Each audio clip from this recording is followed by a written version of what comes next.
মিহি আইসক্রিম খাবে? না, এটা কি?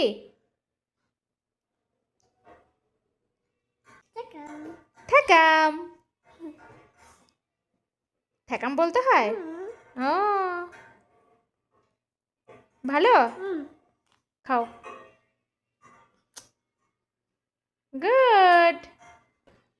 মিহি ঠেকাম নয়, বলো থ্যাংক ইউ। থ্যাংক ইউ বলতে হয়, থ্যাংক ইউ বলতে হয়।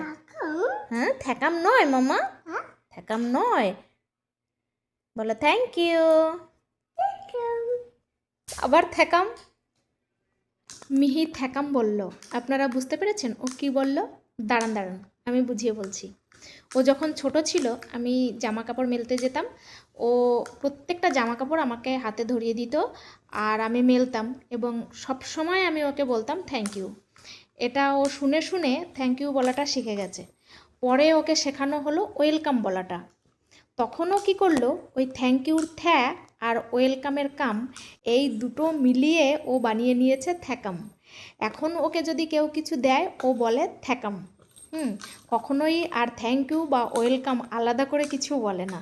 তো মিহি যে এই থ্যাকাম বলছে, সেটা আপনাদের কেমন লেগেছে সেটা আমি আশা করি আপনারা সবাই আমাকে কমেন্ট করে জানাবেন।